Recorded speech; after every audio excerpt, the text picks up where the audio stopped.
ډیره محترم مسلمانانو، نن یو بهترینه وظیفه او جنید جمشید رحمت الله علیه نور الله مرقده تاسو پیژنئ. هغه جنید جمشید رحمت الله علیه چې لومبی سینګرو ګانې بجانې وي، بیا د الله تعالی په حکم او ارادې سره او د الله تعالی په لوی مرتبه سره د الله تعالی په رحمت سره چې یو بنده ته د خیر اراده وفرمایي، نو بیا ول دغه مقام ورکړي. محترم هغه بیا دین طرف ته الله تعالی راوس او د هغې غټه وجه څه تاسو خبر یې.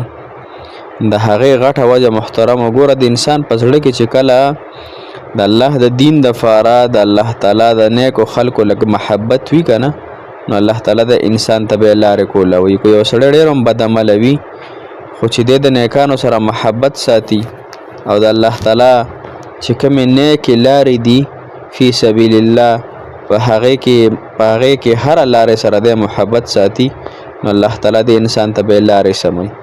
دغه رنګې الله تعالی جنید جمشید رحمت الله علیه ته زبردست لارې اسانې کړي. نو د هغه د خولې هم دا وظیفه ده، هغه په تاسو ته فتره چې یو شهادت مرګ ول الله تعالی ورکو، او خبرې څنګه مرګ ته الله تعالی ورکو، ډېر بهترین مرګ و، ځکه چې ډېر خلک پسې بیا خفه. نو هغه یو بیان ما کته، هغه وی څوک چې دا وظیفه وکي او د حاجت الله تعالی پوره نه کوي، راشه ما دې بیا د مرۍ نه ونیسي وي. نه د هغه د خولې الفاظ دي، یہ میرا گردن پکڑ لینا، گردن دې مرۍ ته وایي که نه، ما د مرۍ نه ونیسي. بهرحال هغه الله تعالی بخلی دی، یو بهترین انسان او الله تعالی د شهادت مرګ ورکړی دی. په محترمو دا په ډېرو د سورة النمل آیات دی، اما یجیب المضطر اذا دعاه ویکشف السوء، د یو وړوکی شان آیات دی. نو که دا چا د خپلو مقاصدو دپاره راونیو، د خپلو حاجتونو دپاره راونیو، انشاءالله چې الله تعالی به حاجت پوره کړي. السلام علیکم ورحمت الله وبرکاتو. ډېر معزز محترم او قابل قدر مسلمانان ورونو خویندو، هغه مسافر کم چې په هر وطنونو کې دي، الله تعالی د ټولو مسافرو حامی او ناصر مددگار شه. الله تعالی د ټولو مسافرو لړۍ خوشحالۍ د دنیا او آخرت ورکړي. محترم مسلمانانو، زمونږ یو بهترینه وظیفه چې ډېره زیاته زبردسته ده او ډېره زیاته پاورفل، اما یجیب المضطر اذا دعاه ویکشف السوء. تاسو ته به انشاءالله دا وظیفه په دې سکرین باندې ښکارېږي هم.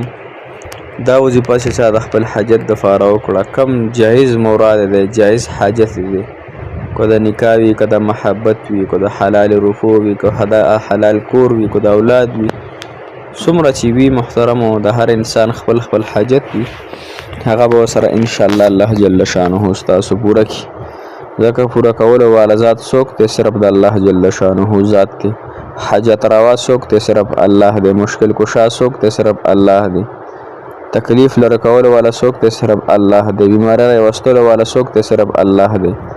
واده کولو والا څوک دی؟ صرف الله دی. د واده اسباب پیدا کولو والا څوک دی؟ الله جل شانه دی.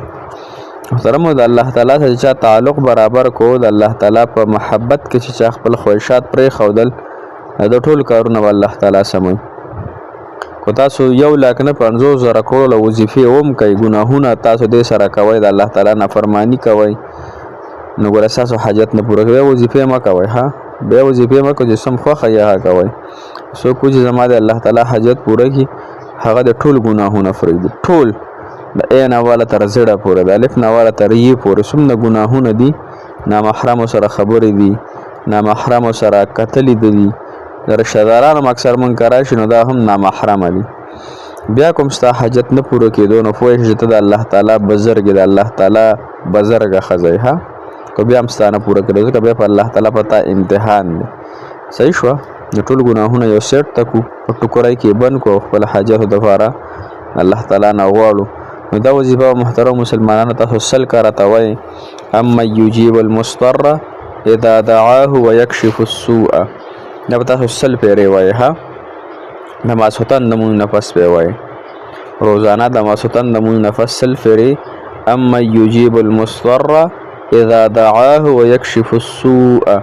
دا به تاسو 40 ورځو پورې وایي، مسلسل 40 ورځې به دا لکه ته ګولۍ چې 40 ورځې خورې. ستا یو مسله ده او بد پرشر یا د زړه یا د ګردو یا نور مسلې دي او ته نه ښه کېږي، نو هغې دپاره تا ته ډاکټر جاري ګولۍ ونیسي او 3000 روپۍ د نه پیسو هم والي او جاري ګولۍ درته ونیسي او ولیکي. محترمو 40 ورځې به دا وظیفه فرمانن کوئ. روزمره د هر ماسپښین لمونځ نه پس 100 پېرې مخکې وروسته به 11 پېرې درود شریف وي. انشاءالله چې دا 40 ورځې پوره کېږي الله تعالی به د حاجت مکمل پوره کړی. الله تعالی به د مشکل مکمل پوره کړی. انشاءالله چې کوم حاجت او کوم مشکل دی هغه به د الله جل شانه د دې وظیفې د برکت سره ضرور ختموي.